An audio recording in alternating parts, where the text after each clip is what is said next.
Hello, my fellow broke aristocrats. It's me, Whimsy, and today we're going to be talking about my low spend January. No spend, low spend, it's whatever you want to call it. It's basically where for the month of January we take a look at our budget and we figure out if there's anything that we can cut, eliminate, or reduce in order to save money. And I've chosen the month of January. A lot of people choose the month of January because we tend to spend more money in December. December is a month where there's a lot of indulgence that happens. But regardless of why you're choosing January, maybe you just want to start the new year off right by creating a new budget for yourself.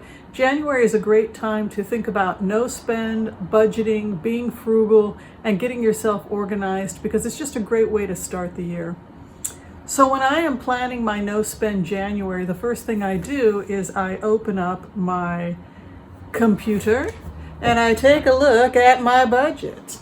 And if you haven't done this yet, it's probably a good idea to start with some kind of basic budget. I do mine on Excel. You can do the Every Dollar app that Dave Ramsey's company produces if you'd like something that's a little bit more hands-on. Computer savvy people tend to enjoy the Every Dollar. I like this one that I did just with the Excel spreadsheet because I can always change it as I go along. Basically, when you're thinking about things to cut, you want to look at what's stationary because obviously those are the things that you can just off the bat, you know that that nothing's going to change. An example would be your rent. Your rent doesn't change. It's always the same price. So you're not going to be able to reduce your rent on a no spend or a low spend January. Same with utilities, etc. There might be some wiggle room just to be, if you are spending extra on utilities in the winter, just to be mindful of, turning off appliances when you're done using them. The area that I tend to be able to save the most in is groceries.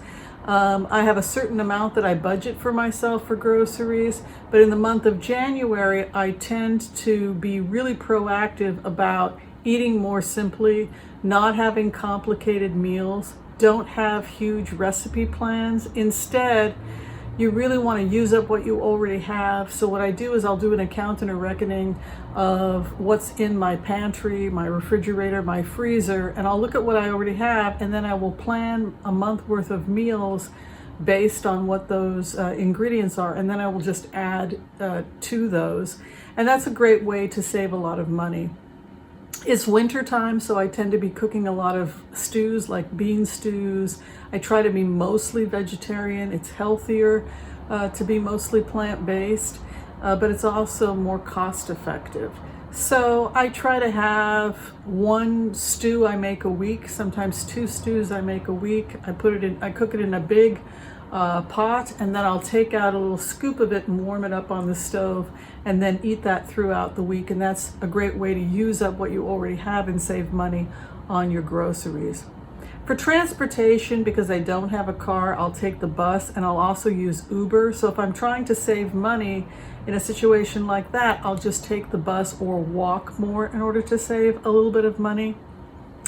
Phone, I have a phone plan where it's the same amount of money no matter how much calling I do, so I can't really save much in that way. Charity, it's usually 10% of my income goes to charity, and again, that's stationary. That doesn't change during the month of January.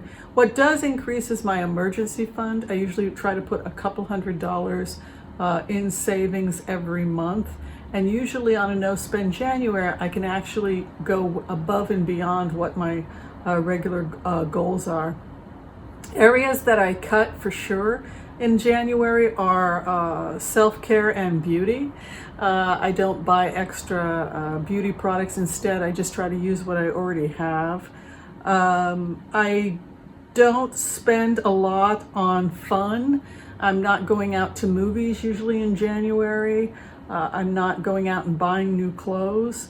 If I absolutely need something, I will try and see if I can't get it used or someplace like a consignment store, someplace where it's affordable. The only thing that I will buy new is usually I will spend extra money, or I will put down money even during no spends for socks, underwear, and t-shirts.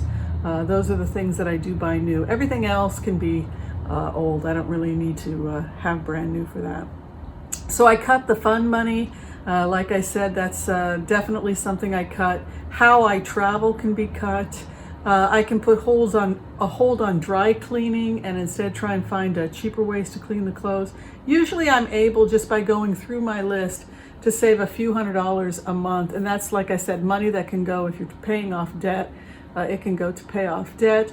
It can be put towards a vacation. It can be put towards your retirement. Ultimately, it's your money and you get to decide what to do with it.